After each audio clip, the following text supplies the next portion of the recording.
Welcome to another edition of the Mizzou Minute. I'm Tod Palmer, beat writer for the Kansas City Star, and obviously there was some news today on the Missouri beat with the announcement that Missouri had self-imposed a one-year postseason ban, scholarship reductions, and other sanctions in the wake of an NCAA investigation into major rules violations that occurred during the tenure of Frank Haith.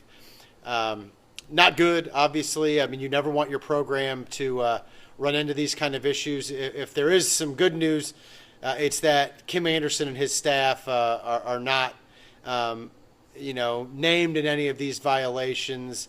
Many of them stem from a work arrangement where there was an internship where guys were paid but never actually showed up to do a job. Obviously, Jakeenan Gant was suspended for 9 games last year as the NCAA investigated his eligibility. He had moved from Georgia to Missouri after the conclusion of his senior year in Georgia. That's one of the violations that's mentioned, although Jakeenan Gant wasn't specifically mentioned, nor was associate head coach Tim Fuller, although he was the associate head coach at the time when that occurred.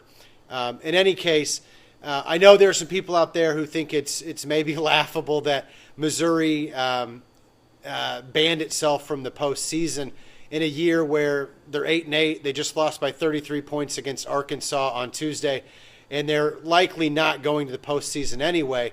But they also banned themselves from the conference tournament, and perhaps most importantly, that ban means that they cannot receive any money from the SEC's share of the NCAA tournament revenue, nor any money from the SEC payout for its conference tournament. So there is a pretty severe financial penalty there, with Missouri imposing this. And look, I think you also have to credit them.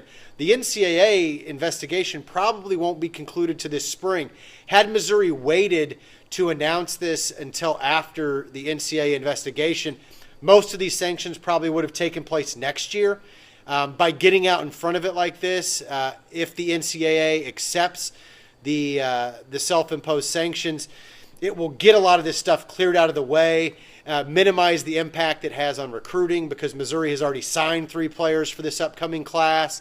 And because of that, they can probably figure out how to work that scholarship reduction into the 2017-2018 season rather than having to face it next year. Although I suppose they could find, if a player does transfer, they could go ahead and take that next year as well. It's unclear how this affects Kim Anderson's future with Missouri. Obviously, things looked pretty good. They looked like they were on the upswing after Missouri beat Auburn by 15, which was perhaps one of the best wins the program has had. Certainly the best one they'd had this year, I think. But then they go out and lay an egg, just a disgusting, stinky egg, one of the worst in program history at home against Arkansas. Some of that is to be expected with a young, inconsistent team, but it also, obviously isn't a good sign for Kim Anderson. But look, this investigation in some ways helps him. I mean, I think, at least in terms of job security, because I think it paints a more clear picture, and maybe some fans will be a little more sympathetic about some of the issues that he's been dealing with these first 2 years.